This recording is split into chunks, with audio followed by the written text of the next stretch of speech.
So Emerson Mnangagwa is at the ZANU-PF headquarters, where he is meeting the war veterans.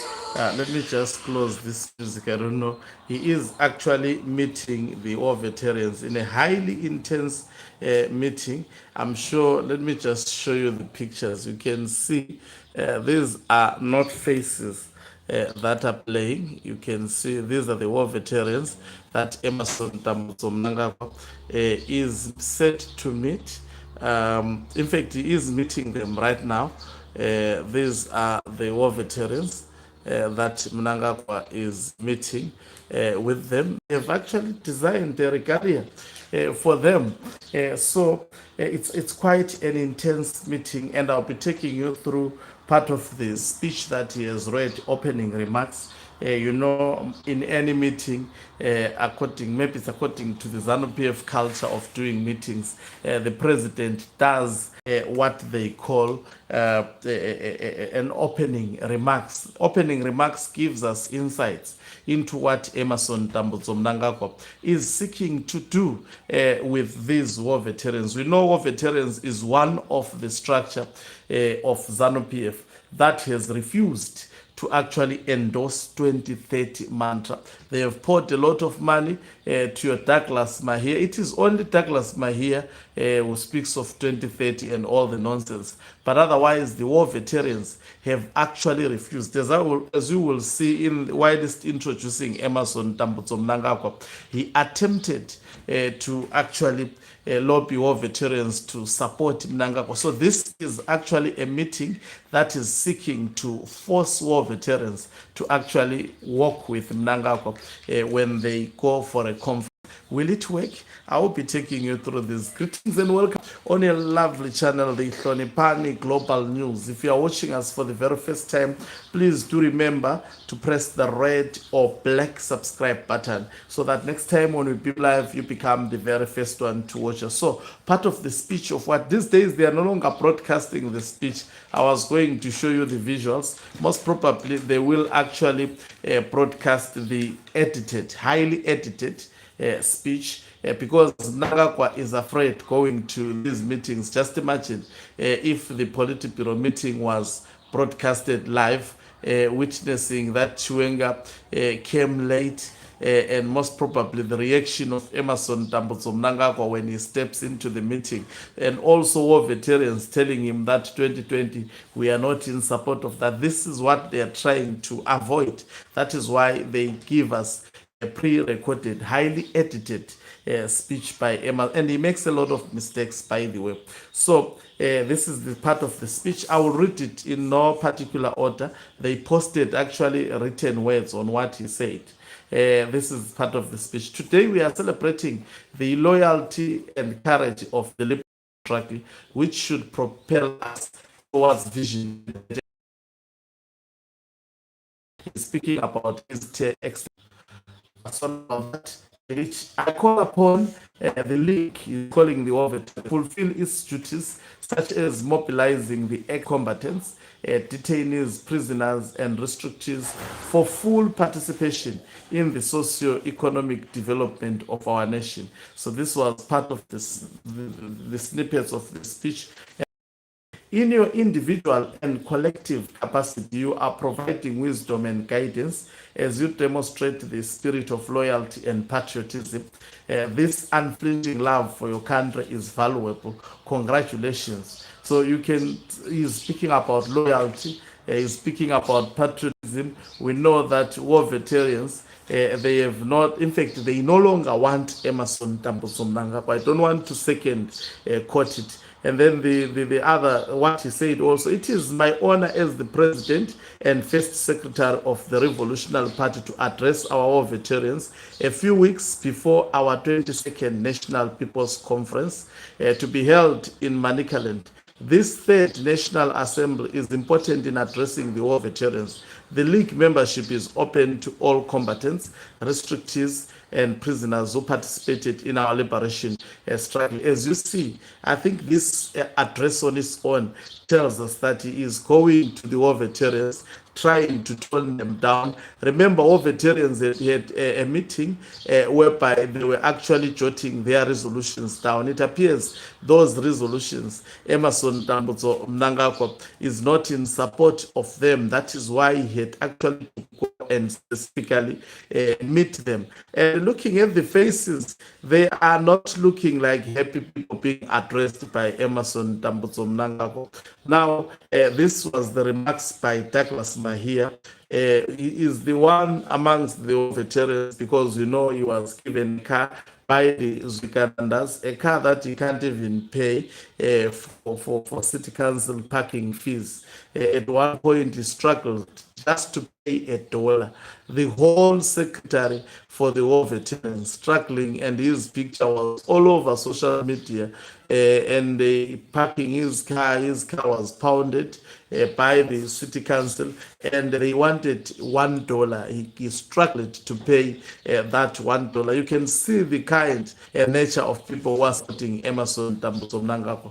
Now, this is what Douglas Mahiya, Secretary of War Veterans, ex-prisoners, detainees, and refugees said. And anyway, this is anticipated and expected of Douglas Mahiya. War veterans must defend the party. Now, if you hear faction saying war veterans must defend the party, it simply means war veterans are not defending the party and its leadership. So it simply means there is some form of rebellion. You can hear from the opening remarks why Mnangagwa is going there. That he is going there because there is absolute trouble, and he is trying to force war veterans to support him. And he goes on to say, the war veterans also has a mandate to facilitate programs of the League. The League must be organized and compliant with the ZANU-PF constitution. So, which means the League said something which Mnangagwa perceived as not compliant with the ZANU-PF constitution. The League must be organized, yes. We pledge to you, Your Excellency, for some of us to be appointed in commissions and parastatals. You see, these are things which may have been actually jotted down by the war veterans, that they want to be appointed in commissions as well as parastatals. We want to be transformed from being political soldiers to be economic soldiers. So these are part of the hard issues that may have been raised by the war veterans. So, and also part of the speech that Douglas Mahiya says, currently, discussions are underway with Ivans to discuss upcoming projects for the League. Practically, the projects will enable the sharing of profits amongst the members of the League. The League must play its role in defending the party and mobilize war veterans for participation in economic, social, and cultural activities of the country. So we are seeing Mnangagwa who has only the support of Douglas Mahiya, but war veterans appear not to be doing that. Douglas Mahiya speaking. Let me ask the war veterans to congratulate President Mnangagwa for handing over the SADC chairmanship to Madagascar.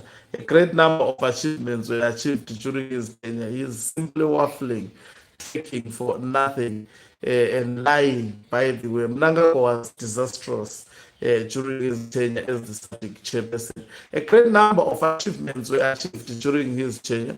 On 15 September, we celebrated our president's birthday at Mapanzure at Muzondiwa Business Center. Let's continue reading this thread from this fellow. And let me see. Yes, the other thing says, it is an honor and privilege to address you at this assembly held in line with our constitution. We look at the issues that affect our party and the people, including our economic issues. At the Heroes Day celebrations, our Kalan sons who freed Zimbabwe from the colonial oppression. That is another hogwash. His Excellency President E.D. Mnangagwa is now at the okay. So these are actually updates that they were giving, as well as snippets of what Emerson Mnangagwa said. So if you look at Douglas Mahiya, as well as the speech that was actually said by Emerson Mnangagwa, all of them, what they were attempting to lure the support of the war veterans, which can simply speaks to one thing, that war veterans are not endorsing Mnangagwa's 2030 mantra. They are not supporting Mnangagwa. And the part of the things they are demanding to be included in political leadership. You've heard saying we don't want now to be political fighters. We want to be economic fighters. So that is what Mnangagwa was saying. So I mean, if you hear how Douglas Mahiya introduced him and what he said, you can tell that it's an intensive meeting. They are trying to change, most probably, some resolutions. It appears, in their view, they think all veterans might have violated the constitution of ZANU-PF. Remember, they are keeping these things indoors, but we know it will actually spill out. We will know what was discussed. We will know whether it went well for Emerson Mnangagwa. But I must attest to you that there are slim chances that anything can actually go well. Things are not as good or as well as one might actually anticipate. The faction of retired General Chwenga and Blessed Keza politicking everything that is happening. Do you think they are not doing anything? You wouldn't be understanding the politics of Zimbabwe. Definitely, they are watching everything. They just release information when it's necessary. Blessed Keza would also come and speak when it's necessary. Otherwise, the revolution is on, and they indicated things are happening. You can see the panicking, you can see the pompous nature of some of the Mnangagwa individuals, that definitely they are feeling the pressure. They think they can fight. Let's see whether they will fight. Thank you very much for watching us. If you're watching us for the very first time, please do remember to press the red or black subscribe button so that next time when we beam live, you become the very first one to watch us. You can financially support this channel by pressing the join button and be part of our members who are the heartbeat of this channel. You can equally do so by pressing the thanks button and send us stars. Do remember also to actually support my album entitled Utando Lwakhe by yours truly, Hlonipani Ncube. Don't forget to subscribe before you sign out so that next time when I